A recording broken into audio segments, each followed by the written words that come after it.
ಬಲವಂತದ ಕ್ರಮಗಳ ಪ್ರತಿಬಂಧಕ ಅಧ್ಯಾದೇಶ 2025. ಇದರಲ್ಲಿ ಬಲವಂತದ ಕ್ರಮ ಅದ್ರ ಬಗ್ಗೆ ಭಾಳ ಸ್ಪಷ್ಟವಾಗಿ ಹೇಳಿದ್ದಾರೆ. ಆ ಬಲವಂತದ ಕ್ರಮ ಮಾಡಿದ್ರೆ ಪೊಲೀಸರಿಗೆ ಅಧಿಕಾರ ಬರ್ತದೆ ಸೆಕ್ಷನ್ 8 ಪ್ರಕಾರ. ಆ ಸೆಕ್ಷನ್ 8ರಲ್ಲಿ ಬಲವಂತದ ಅಧಿಕಾರಿಗಳನ್ನು ಬಲವಂತದ ಕ್ರಮಗಳನ್ನು ಸ್ಪಷ್ಟವಾಗಿ ನಿರೂಪಣೆ ಸಹಿತ ವಿವರಣೆ ನೀಡಿದ್ದಾರೆ. ಈಗಾಗಲೇ ಅನ್ಯ ಜಿಲ್ಲಾಧಿಕಾರಿಗಳವರು ತಮಗೆಲ್ಲ ತಿಳಿಸಿದ ಹಾಗೆ ವೆಬ್ಸೈಟಲ್ಲಿ ಇದು ಅವೈಲಬಲ್ ಇರೋದ್ರಿಂದ ಎಲ್ಲರೂ ಇದನ್ನು ತಿಳ್ಕೊಂಡು ವಿಶೇಷವಾಗಿ ಮೈಕ್ರೋ ಫೈನಾನ್ಸ್ ಇನ್ಸ್ಟಿಟ್ಯೂಷನ್ ಮತ್ತು ಲೇವಾದೇವಿಗಾರರು ಅದಕ್ಕೂ ಸಹಿತ ಭಾಳಷ್ಟು ಚೆನ್ನಾಗಿ ಒಂದು ಡೆಫಿನೇಷನ್ ಕೊಟ್ಟಿದ್ದಾರೆ.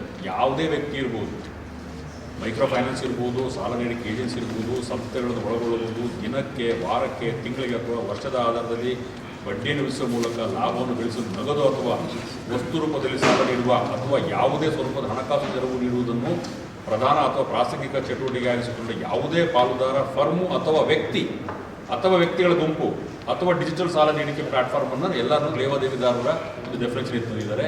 ಅವರೆಲ್ಲರೂ ಸಹಿತ ಈ ಕಾಯ್ದೆಯ ಅನ್ವಯ, ಈ ಅಧ್ಯಾದೇಶದ ಅನ್ವಯ ಮಾನ್ಯ ಜಿಲ್ಲಾಧಿಕಾರಿಗಳ ಹತ್ರ ನೋಂದಣಿ ಮಾಡ್ಕೋಬೇಕು. ಅದನ್ನು ಮಾನ್ಯ ಜಿಲ್ಲಾಧಿಕಾರಿಗಳವರು ಅಧಿಕಾರ ಹೊತ್ತಿರ್ಬೇಕು. ನಾನು ಇದರಲ್ಲಿ ಯಾರು ಈ ಲೇವಾದೇವಿದಾರರು ಇದ್ದಾರಲ್ಲ, ಬಲವಂತದ ಕ್ರಮಗಳಿಗೆ ಮೈಕ್ರೋ ಫೈನಾನ್ಸ್ ಸಂಸ್ಥೆಗಳ ವಿರುದ್ಧ ದಂಡನೆ ಏನು ಸೆಕ್ಷನ್ 8ರಲ್ಲಿ ಭಾಳ ಒಂದು ಪ್ರಮುಖವಾದ ಒಟ್ಟು ನಮಗೆ 5 ಸಬ್ ಕ್ಲಾಸ್ ಇದ್ದಾವೆ 8ರಲ್ಲಿ. ಅದರಲ್ಲಿ 4ನೇದನ್ನು ನಾನು ಸ್ಪಷ್ಟವಾಗಿ ಮತ್ತೊಂದ್ಸಲಿ ಎಲ್ಲರಿಗೂ ಎಲ್ಲದೂ important.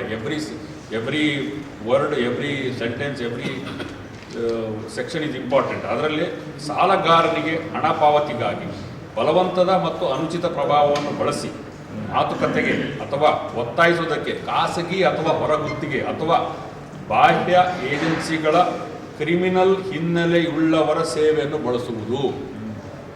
This is very very important. ಯಾಕೆಂತಂದರೆ ಕೆಲವ್ರನ್ನ ಯಾರು ಕೆಟ್ಟ ನಡತೆ ವ್ಯಕ್ತಿಗಳಿರ್ತಾರೆ ಅಂಥವ್ರನ್ನ ಬಳಸಿದ್ರೆ ಮಾತ್ರ ಇದರಲ್ಲಿ ನಮಗೆ ಡೆಪ್ಯೂಟಿ ಸೂಪರಿಂಟೆಂಡೆಂಟ್ ಪೊಲೀಸ್ಗೂ ಸಹಿತ ಶಿವಮೊಗ್ಗ ಕೇಸ್ ಮಾಡಲಿಕ್ಕೆ ಅವಕಾಶ ಇದೆ.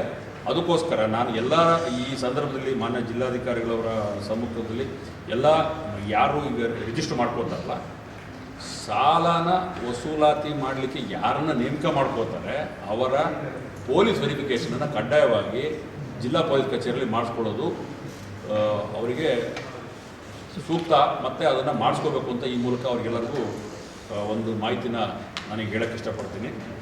ಇದೇ ರೀತಿ ಯಾವುದೇ ಅನಧಿಕೃತ ವ್ಯಕ್ತಿ ಸುಮ್ಮನೆ ಹೋಗ್ಬಿಟ್ಟು ಅವರಿಗೆ ಹೆರಾಸ್ಮೆಂಟ್ ಮಾಡೋದು, ಬಲವಂತದ ಕ್ರಮ ಮಾಡಿದ್ರೆ ಕಟ್ಟುನಿಟ್ಟಾದ ಕ್ರಮವನ್ನು ಸಹಿತ ಈ ಅಧ್ಯಾದೇಶದಲ್ಲಿ ಪೊಲೀಸರಿಗೆ ಅಧಿಕಾರ ನೀಡಿದ್ದಾರೆ. ಮಾನ್ಯ ಜಿಲ್ಲಾಧಿಕಾರಿಗಳ ಮಾರ್ಗದರ್ಶನ ನಾವೆಲ್ಲ ಪೊಲೀಸ್ ಇಲಾಖೆಯವರು ಈ ಒಂದು ಅಧ್ಯಾದೇಶದ ಸ್ಪಿರಿಟ್ ಆಫ್ ದ ಅಧ್ಯಾದೇಶ ಅಂತ ಹೇಳಿದ್ರೆ ಅದರಿಂದ ಯಾವ ಹಿನ್ನೆಲೆಯಲ್ಲಿ ಇದನ್ನು ಮಾಡಿದರೆ ಅನ್ನೋದನ್ನು ಅರ್ಥ ಮಾಡಿಕೊಂಡು ಯಾರು ಬಲವಂತದ ಕ್ರಮ ಇಲ್ಲದೇ ಮಾಡಬೇಕು ಅಂತ ಆ ಎಲ್ಲ ನೋಂದಾಯಿತ ಸಂಸ್ಥೆಗಳಿದೆ. ನೋಂದಾಯಿತ ಇಲ್ಲ ಅಂತ ಹೇಳಿದ್ರೆ ಅವ್ರಿಗೆ ಯಾವುದು ಬರೋದಿಲ್ಲ. ನೋಂದಾಯಿತ ಇಲ್ಲ ಅಂತ ಹೇಳಿದ್ರೆ ದೇ ಆರ್ ಈಗ ಆಲ್ರೆಡಿ ಬೇರೆ ಸೆಕ್ಷನ್ ಹೇಳಿದ್ದಾರೆ ಅವ್ರದ್ದೆಲ್ಲ ಹಿಂದೆ ಅವ್ರು ಏನೇನು ಸಾಲ ಮತ್ತು ಏನೇನು ಇದೆ ಅದೆಲ್ಲದೂ ಸಹಿತ ಈಗ ಆಲ್ರೆಡಿ ತನ್ನಿಂದಾನೆ ಆಟೋಮೆಟಿಕ್ಕಾಗಿ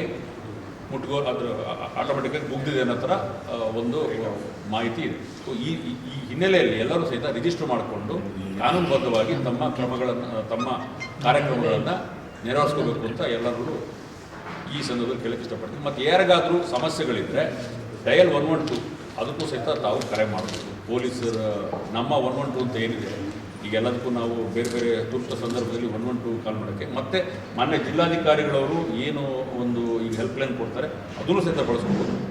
ಅದ್ರ ಜೊತೆಗೆ ಇದನ್ನು ಸಹಿತ ಬಳಸ್ಕೋಬೋದು ಅಂತ ಈ ಸಂದರ್ಭದಲ್ಲಿ ಎಲ್ಲರೂ ಈಗ ಮಾಹಿತಿ ಕೊಡೋಕ್ಕೆ ಇಷ್ಟಪಡ್ತಾರೆ.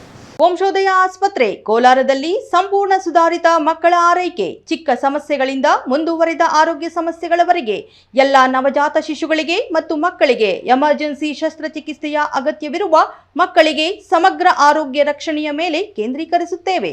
ಕೋಲಾರದ ವಂಶೋದಯ ಆಸ್ಪತ್ರೆ ಉತ್ತಮ ಗುಣಮಟ್ಟದ ಮಕ್ಕಳ ಆರೈಕೆ ಮಾಡುವಲ್ಲಿ ಮೊದಲ ಸ್ಥಾನದಲ್ಲಿದೆ. ಹೆಚ್ಚಿನ ವಿವರಗಳಿಗಾಗಿ ಸಂಪರ್ಕಿಸಿ 7277072770 ಅಥವಾ 9141066685.